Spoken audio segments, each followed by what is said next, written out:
Mendekati Hari Raya Idul Fitri 1443 Hijriah, permintaan extra flight atau penambahan jam terbang di Bandara Soekarno-Hatta bertambah. Meski menambah penerbangan, pihak bandara tetap mengimbau masyarakat untuk mematuhi aturan pemerintah untuk mudik lebih awal agar bisa mengurai kepadatan penumpang. Selengkapnya, terkait informasi ini akan dilaporkan reporter Tribun Jakarta. Saat ini kami sudah terhubung dengan rekan Ega Alfreda. Silakan dengan laporan Anda. Baik, terima kasih rekan Dea.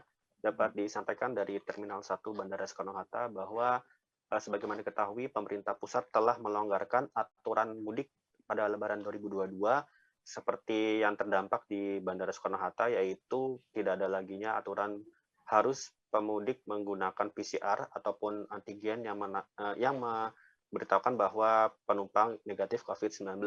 Sehingga peraturan tersebut membuat animo masyarakat yang sudah 2 tahun ini tidak melaksanakan mudik pulang kampung ke rumahnya masing-masing menjadi sangat besar, sehingga hal tersebut juga membuat penumpang di Bandara Soekarno-Hatta itu melumpah dan juga sangat melonjak drastis, seperti yang terpantau dan terjadi di Terminal 1 Bandara Soekarno-Hatta, di mana terminal tersebut sudah 2 tahun mati suri akibat pandemi COVID-19, sehingga PT Angkasa Pura II terpaksa menonaktifkan terminal tersebut untuk sementara, yang akhirnya diaktifkan kembali pada 22 April 2022 kemarin, di mana Terminal 1 Bandara Soekarno-Hatta tersebut melayani penerbangan domestik untuk para pemudik yang akan terbang ke kampungnya masing-masing.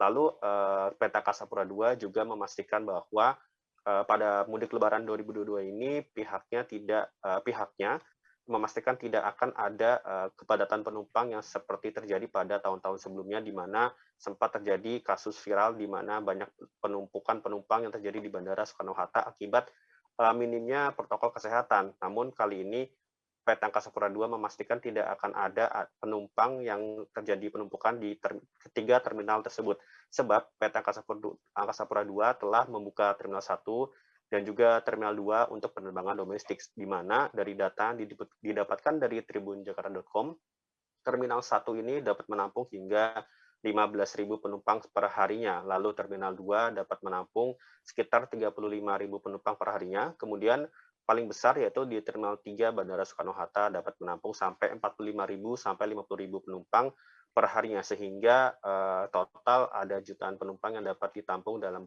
Bandara Soekarno-Hatta itu untuk mengangkut mudik dalam arus mudik Lebaran 2022. Dan tidak seperti tahun-tahun sebelumnya, PT Angkasa Pura II mencatat adanya ratusan extra flight atau penerbangan tambahan yang didaftarkan oleh maskapai yang ada di Bandara Soekarno-Hatta pada tahun 2021, 2020, dan juga 2021.